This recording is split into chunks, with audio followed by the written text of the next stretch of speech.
Shalom, shalom à toutes et à tous. Allez, on continue dans cet enseignement de la parole. Abonnez-vous pour ceux qui sont en train de découvrir sur YouTube. Voilà, soyez bénis et on continue cette étude qui nous approfondit, qui nous enracine dans la vision, dans la présence du Seigneur, en Christ, notre Seigneur. Amen. Et dans cette profondeur à laquelle Dieu nous appelle, la profondeur appelle la profondeur, et le Seigneur nous a dit de creuser, jusqu'à poser nos fondements sur le rocher, et le rocher c'est Jésus, le Fils du Dieu vivant, qui a vaincu la mort, qui est ressuscité. On continue donc l'Épître aux Hébreux, chapitre 10. Alléluia, Amen. Alors, c'est magnifique. Ainsi donc, frères, verset 19, puisque nous avons au moyen du sang de Jésus une libre entrée dans le sanctuaire par la route nouvelle et vivante qu'il a inaugurée pour nous, au travers du voile, c'est-à-dire de sa chair, et puisque nous avons un souverain sacrificateur établi sur la maison de Dieu, approchons-nous avec un cœur sincère, dans la plénitude de la foi, les cœurs purifiés d'une mauvaise conscience et le corps lavé d'une eau pure. Vous voyez, la plénitude de la foi, c'est ce qui produit justement les cœurs purifiés d'une mauvaise conscience. Plus ta foi est ferme et enracinée dans la révélation que tu as été justifié par la vertu du sacrifice de Jésus, en vertu de la volonté du Père, par le décret lui-même du Seigneur. Ça ne dépend pas de qui tu es, de ce que tu fais, si tu es gentil ou pas gentil, ça dépend de ce que lui a dit. Amen. Il fait miséricorde à qui il fait miséricorde. C'est la nouvelle alliance, c'est le mimi, c'est le rara, c'est le miracle. Dieu t'aime vraiment, en vérité, en fait, car Dieu a tant aimé le monde qu'il a donné son Fils unique, afin que quiconque croit en lui. Tu vois, c'est ça la problématique. Elle est là, toute la problématique. Et en quoi je crois? De quelle façon je crois? Prenez garde à la façon dont vous croyez, en fait. Amen. La foi va appeler la foi de toute manière. La foi vient de ce que l'on entend. Ce que l'on entend vient de la parole de Christ. Cette parole de Christ, ce verbe révélé, ce verbe vivant, qui nous dévoile le cœur du Père, qui nous amène au Père, qui nous a incorporés dans la Trinité. C'est cette parole-là, cette puissante parole, qui produit la foi en nous. Amen. Alors il dit, approchons-nous, puisque nous avons, amen, nous avons, au moyen du sang de Jésus, nous avons un souverain sacrificateur qui est entré, qui est établi sur la maison de Dieu. Souvenez-vous que le souverain sacrificateur, l'Emmanuel, le Christ, est en nous et nous sommes en lui. Alléluia! Ça, c'est vraiment puissant. Crois cela. Fonde ta foi en cela, parce que c'est exactement ce que nous disent les Écritures. Ce sont les enseignements de Jésus-Christ. Approchons-nous avec un cœur sincère dans la plénitude. Qu'est-ce que ça veut dire un cœur sincère? C'est-à-dire qu'on ne va pas mélanger avec notre tentative, notre tentation de mériter. Nous allons croire sa parole, nous allons exactement croire ce qu'il a dit que nous sommes, c'est-à-dire nous avons été lavés, nous avons été justifiés, nous avons été purifiés, nous avons été sanctifiés par le sang de Jésus. Nous n'allons pas avoir une demi-foi, nous n'allons pas avoir un cœur double dans cette affaire. Nous allons mettre toute notre confiance en Jésus, en sa parole. Dieu, ce Dieu vivant-là, il mérite que nous le croyions sur parole. Amen. Dans un cœur sincère.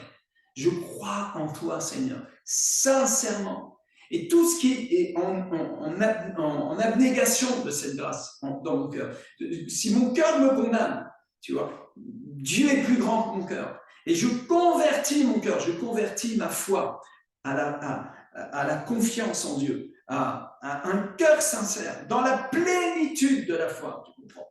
Je ne m'appuie pas sur mes œuvres, je ne m'appuie pas sur mes prières, je ne m'appuie pas sur mes jeûnes, je ne m'appuie pas sur mes offrandes, machin, tout ça. Non. Je m'appuie sur lui, car au moyen de son sang précieux, J'ai libre entrée, libre entrée. Tu comprends? C'est une libre entrée dans le sanctuaire.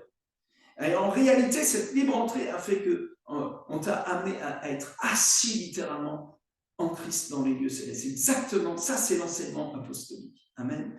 Donc, la plénitude de la foi te permet d'avoir un cœur purifié d'une mauvaise conscience.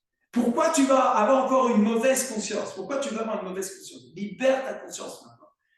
L'apôtre Paul lui-même dit, je ne me condamne pas moi-même, je ne me sens coupable de rien du tout. Comment ça?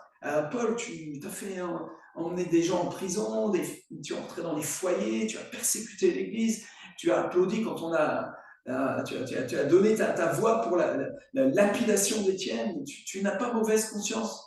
À un moment donné, il dit, je suis le plus petit des apôtres, l'apôtre qui est les derniers des apôtres, dans le sens, pas dans le sens qu'il n'y a plus d'apôtres après lui, parce qu'il y en a eu d'autres, il y a d'autres ministères apostoliques, évidemment. L'apostolat, c'est la vision, en fait. La vision est apostolique. De toute manière, forcément, ça veut dire envoyer. Les missionnaires, ce n'est pas quelque chose qui s'est arrêté avec l'apôtre Paul, heureusement d'ailleurs. Alléluia. Donc, cet apôtre, il dit, parce que c'est lui qui me juge. Moi, je ne me juge pas moi-même, mais c'est lui mon juge. Et c'est un Dieu de miséricorde, de grâce. Alors là, l'écrivain, il dit, approchons-nous avec un cœur sincère dans la plénitude, la foi, le cœur purifié d'une mauvaise conscience et le corps lavé d'une eau pure. Approchons-nous, amen.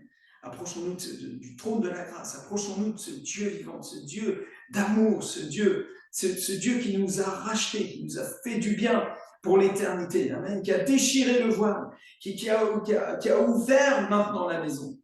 Amen. Le Saint-Esprit, au verset 8, dans l'Épître aux Hébreux, chapitre 9, verset 8, le Saint-Esprit montrait par là que le chemin du lieu très saint n'était pas encore ouvert tant que le premier tabernacle subsistait. Maintenant, nous sommes dans le tabernacle divin en Christ, car il a tout réconcilié en Christ. Ciel et terre a été réconcilié en Christ. Et Dieu lui a fait un corps. Et ce corps spirituel est l'Église qui est ce tabernacle-là. Et donc, nous sommes en lui et il est en nous. Je répète ça beaucoup. Je sais, parce que nous avons besoin d'être délivrés des mensonges du malin. Et nous avons besoin de la révélation de la réalité du royaume. Et quand tu reçois le royaume, quand tu commences à vivre le royaume, quand tu commences à être, conscient et que, en fait, tu t'accapares de l'héritage, que tu prends conscience que tu es toi-même l'héritage. Hein? Tu es l'héritage. Hein? Qu'est-ce que le Père a dit à Jésus? Psaume 2. Hein? Demande-moi et je te donnerai les nations pour héritage. Les nations, c'est qui les nations? C'est les peuples. Et toi, tu fais partie des peuples. Amen, tu fais partie du peuple. Je ne sais pas si tu es d'origine chinois, espagnol, français, gaulois réfractaire. Alléluia.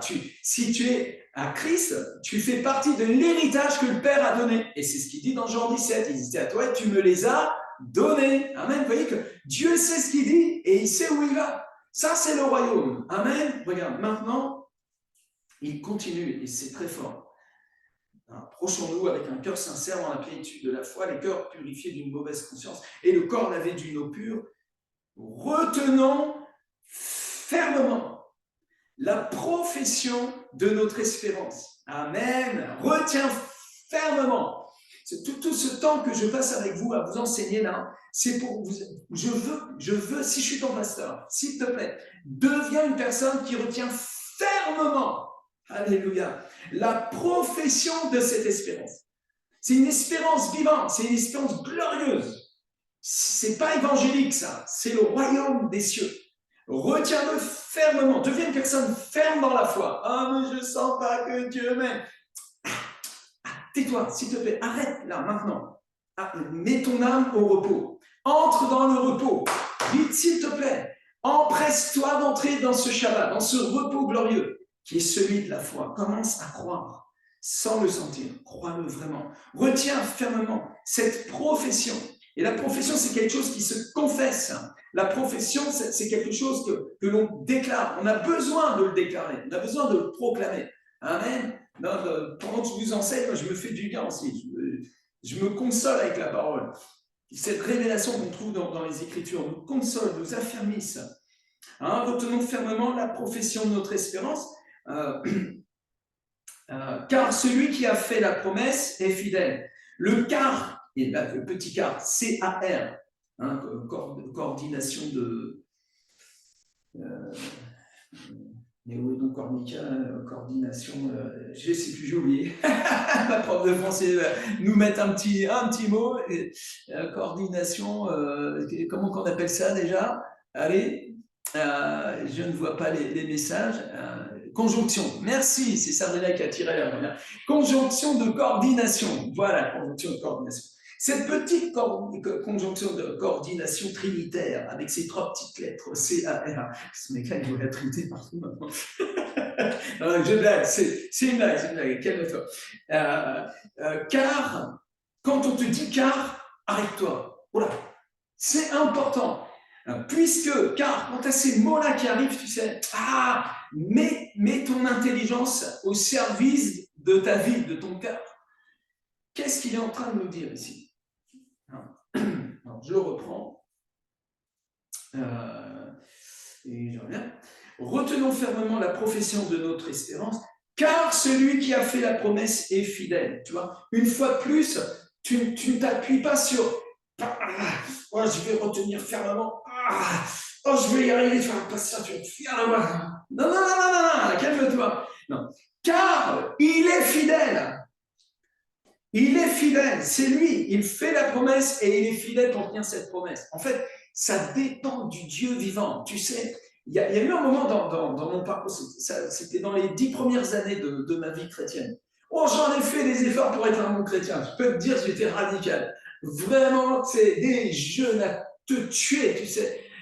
Vraiment, j'étais une violence contre moi-même, tu sais. Mais c'était une violence qui était charnelle. C'est une violence qui était née d'une carence de la révélation, d'une carence de la confiance en Dieu. Tu vois, ça s'appelle de la religiosité en réalité. Mais là, on nous dit de tenir fermement cette profession de foi, parce que lui-même est fidèle à cette promesse. C'est lui le fondement même de ta foi. Comme je le dis souvent, c'est une phrase du docteur Maurice Cerullo, Dieu ne dépend pas de toi, mais il dépend de lui-même. Il dépend de sa puissance, il ne dépend pas de toi, il dépend de lui au travers de toi. Mets ta confiance dans le Seigneur, détends-toi dans sa présence. C'est bon, c'est une bonne nouvelle. Hein. L'évangile, si ce n'est pas une bonne nouvelle, c'est que ce n'est pas l'évangile. L'évangile est une bonne nouvelle, extraordinaire. Enfin, pas une bonne nouvelle pour tout le monde, et en tout cas pas pour la religion. Ça, c'est sûr et certain. Alors maintenant, il dit au verset 24, « Veillons les uns sur les autres pour nous exciter à la charité et aux bonnes œuvres. » Amen. Quelle heure est-il? Midi 14. Veillons les uns sur les autres pour nous exciter à la charité et aux bonnes œuvres. N'abandonnons pas notre assemblée comme c'est la coutume de quelques-uns, mais exhortons-nous réciproquement, et cela d'autant plus que vous voyez s'approcher le jour. En quelques simples mots, fais la vision, fais la vision. 3 mots, fais la vision. Et un 4e, fais-la correctement, fais la vision. Amen. Quand tu es né de nouveau, tu es rempli du Saint-Esprit, tu as reçu le royaume comme un cadeau, la vie éternelle, la bonté de Dieu est devenue ton pain quotidien, que tu as reçu la joie du ciel, la joie du Seigneur, tu as découvert que Christ a vaincu la mort, tes péchés ont été pardonnés, tu es libéré du joug. Et Christ t'a affranchi pour la liberté. Tu goûtes le royaume de Dieu. Tu ne peux pas garder ça pour toi, c'est pas possible. C'est pas possible. Si tu gardes ça pour toi, il y a un problème. Il y a un vrai problème. Quelqu'un qui est rempli par le Saint-Esprit de cette manière-là ne peut pas se taire. Il va travailler au salut. Il va ensemencer le champ du maître. Oh, il va travailler. Il va être un ouvrier dans la moisson. Amen, amen. Lui-même va commencer à demander des ouvriers pour la moisson. Lui-même va commencer à être contaminé par le rêve du Père. Le plus grand rêve du Père, vous le savez, c'est Jésus et c'est la vision du Maître. Nous sommes nés de nouveau pour adorer, pour servir le Seigneur. La parole de Dieu te dit de servir le Seigneur avec zèle. Servez le Seigneur par l'esprit. par l'Esprit, servez Dieu, tu vois. Et donc là, il te dit, puisqu'on est béni comme ça, là, non, mais on ne peut pas rester tranquille. Non, on va veiller les uns sur les autres. Fais des disciples qui font des disciples. Moi, je ne peux pas veiller sur tout le monde, là. Il commence à y avoir beaucoup de monde dans la maison de prière pour toutes les nations. Hein. Il y a des gens que je ne connais pas, en fait. C'est des disciples de mes disciples, je ne connais même pas, en fait. Et comment je peux veiller sur eux, à part en donnant un enseignement comme ça, magistral, apostolique, et donner des fondements. Mais moi, je veille sur mes disciples, je veille sur mes 12, à peu près sur mes 144, et après, voilà, c'est trop loin, tu vois. Donc, nous veillons les uns sur les autres. Prends soin de quelqu'un. Tous sont-ils apôtres? Non. Tous sont-ils prophètes? Non. Tous sont-ils le don des miracles? Assurément non. C'est ce que me disent les Écritures. Mais je sais une chose. Tout le monde a reçu le même commandement d'aimer quelqu'un, d'aimer son prochain. Tu peux aimer une personne, tu peux encourager une personne, à commencer par ta propre famille, tes propres enfants, ton conjoint. Tu l'encourages, tu aimes quelqu'un, tu l'exhortes, tu l'excites à la charité. Veillons les uns sur les autres pour nous exciter à la charité. Alors, le mot exciter est très intéressant parce qu'en fait, dans l'étymologie, ex, ça veut dire sortir. Et citer, c'est taré à une notion d'expression, de sortir. C'est exciter, ça veut dire aller vers dehors, en fait. Nous exciter à la charité, c'est-à-dire que c'est un amour qui donne, c'est un amour qui transmet, c'est un amour qui va en citation, qui s'exprime, qui se manifeste littéralement, qui vient sur la place publique, qui s'assoit dans les salons, qui s'assoit dans Zoom et qui bombarde. Alléluia. Je cherche, bien sûr, vous avez vu que je suis un excité. Je suis sûr, il y en a plein sur YouTube, ils m'ont vu, ils disent, mais c'est un excité. C'est qui ce malade? Tu connais? Ah ouais, Rémi Bay. Ah ouais, non, laisse tomber, laisse tomber. Tu as raison, laisse tomber. Tourne tes yeux vers Jésus-Christ. Donne ton cœur à Christ. Il ne s'agit que de Jésus. Bien sûr, je suis un excité, c'est normal. J'ai rencontré le Fils de Dieu. Il m'a rempli du Saint-Esprit. Un jour, quand l'Esprit de Dieu tombait sur moi il y a quelques années, c'était tellement fort. Je ne pouvais plus m'arrêter de trembler. Je riais, j'étais visité par Dieu. Ça a duré des jours, des semaines, à être secoué littéralement, physiquement par la puissance de Dieu. Alors évidemment, je suis un excité. Tu as raison de le dire. Ce n'est pas une insulte, c'est une médaille. Et la Bible nous dit de nous exciter à la charité et aux bonnes œuvres, c'est-à-dire à travailler pour le salut des âmes, à faire du bien aux gens, à faire participer notre finance au royaume des cieux. Et le royaume de Dieu, il vient pour détruire les œuvres. Christ est venu pour détruire les œuvres du diable. La pauvreté fait partie des œuvres du diable. La maladie fait partie des œuvres du diable. L'incrédulité fait partie des œuvres du diable. La religion fait partie des œuvres du diable. Si. Vous savez que le mot religion, d'ailleurs, n'est pas dans la Bible. Hein. Il n'y a que 2-3 fois où on trouve le mot religion dans tout le bouquin. Je veux dire, Dieu, si tu n'es pas intéressé par la religion, parle-en-moi un peu plus quand même. Non, la religion, justement, est ennemie du royaume. Il y a une guerre spirituelle. La religion veut remplacer la grâce. La religion veut remplacer la bonne nouvelle. La religion veut remplacer la glorieuse résurrection de Jésus-Christ. Non. Nous allons nous exciter à la charité et aux bonnes œuvres. On va ouvrir des maisons de prière, des cellules où on peut prier ensemble, on peut accueillir une personne, un ami, le consoler, prendre soin les uns des autres. On peut prendre soin les uns des autres quand on est quelques-uns. Quand tu vois, si vous attendez que moi je prenne soin de vous, tout cela, mais vous allez être frustrés avec moi.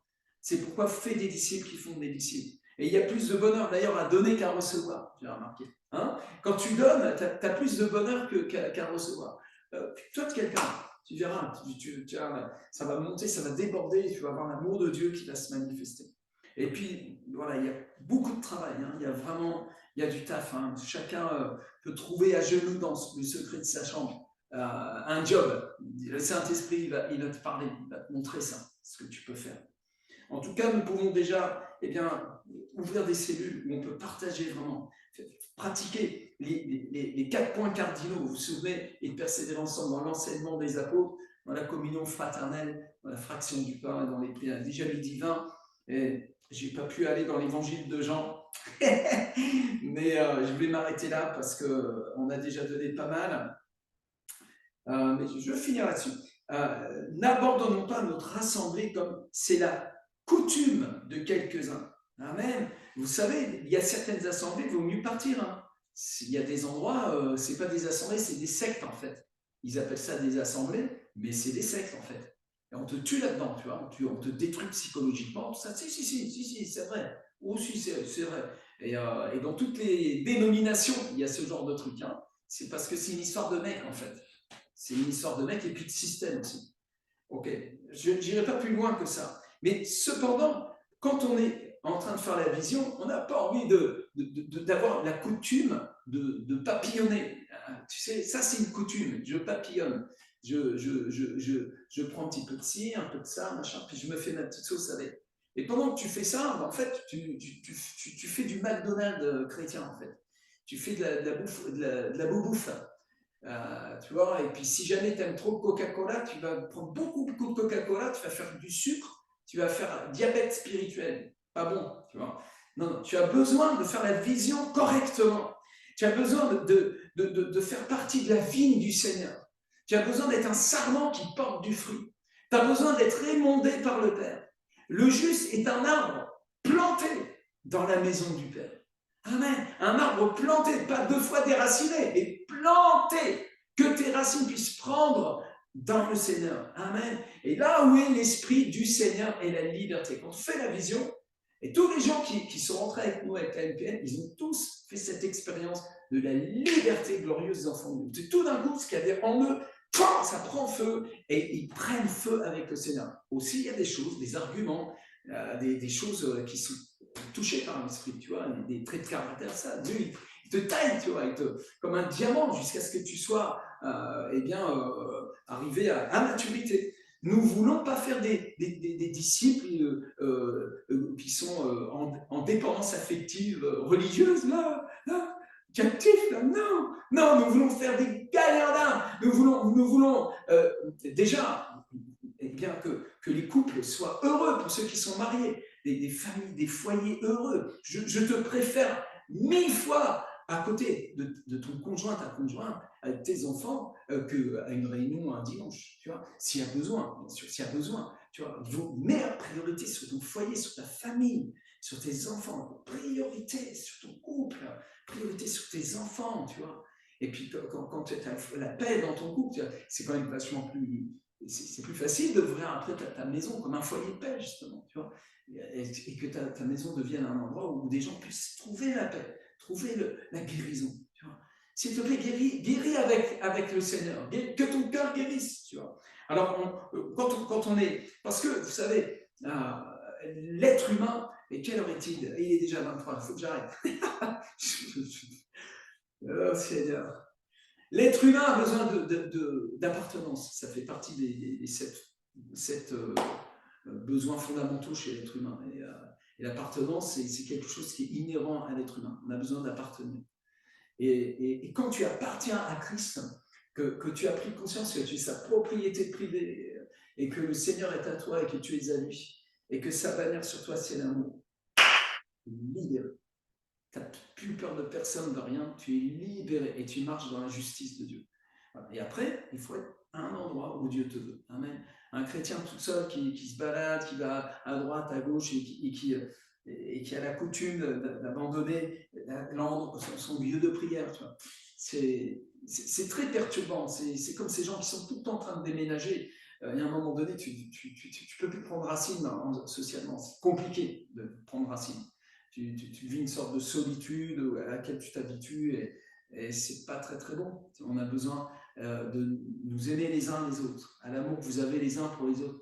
Ils connaîtront que vous êtes mes disciples. Amen. Donc, les disciples, la maison de prière pour toutes les nations, c'est des gens qui, normalement, pratiquent le commandement du Seigneur, d'aimer son prochain, d'aimer son Dieu de tout son cœur, et puis de nous aimer les uns les autres. Tu vois, Jésus t'a pas envoyé à demain. Là, je vais aborder un autre sujet demain très très fort sur le commandement de l'amour de Dieu. Vous allez voir, ça va être vraiment très très bon, ça va vous libérer, ça va vous faire beaucoup de bien. Je vous bénis au nom du Seigneur. On a dépassé de 5 minutes, les 20 minutes. Allez, Père, au nom puissant de Jésus, nous te rendons grâce pour le partage de ta parole. Tu es en train de nous consolider, de solidifier ton œuvre, Seigneur. Tu bâtis l'Église. Et les portes du séjour des morts prendront point contre elle. On veut te prier pour tous les disciples, Seigneur, pour les gens aussi qui regardent cette vidéo sur YouTube. Nous les bénissons, Père, au nom puissant de Jésus. Même nos aimés, nous les bénissons, Seigneur. Nous réclamons la révélation de la grâce de Dieu pour leur vie. Pour tous les gens qui sont en colère contre Dieu, tu sais, qui sont mis en colère contre l'Église, qui ont des blessures, Seigneur, on veut vraiment appeler la bonté de Dieu dans leur cœur, la grâce de Dieu. Voilà, au nom puissant de Jésus. Seigneur, merci pour ta bonté. Amen et amen. Allez, à demain. Je vous donne rendez-vous pour à midi demain. Et abonnez-vous. Soyez bénis. Shalom.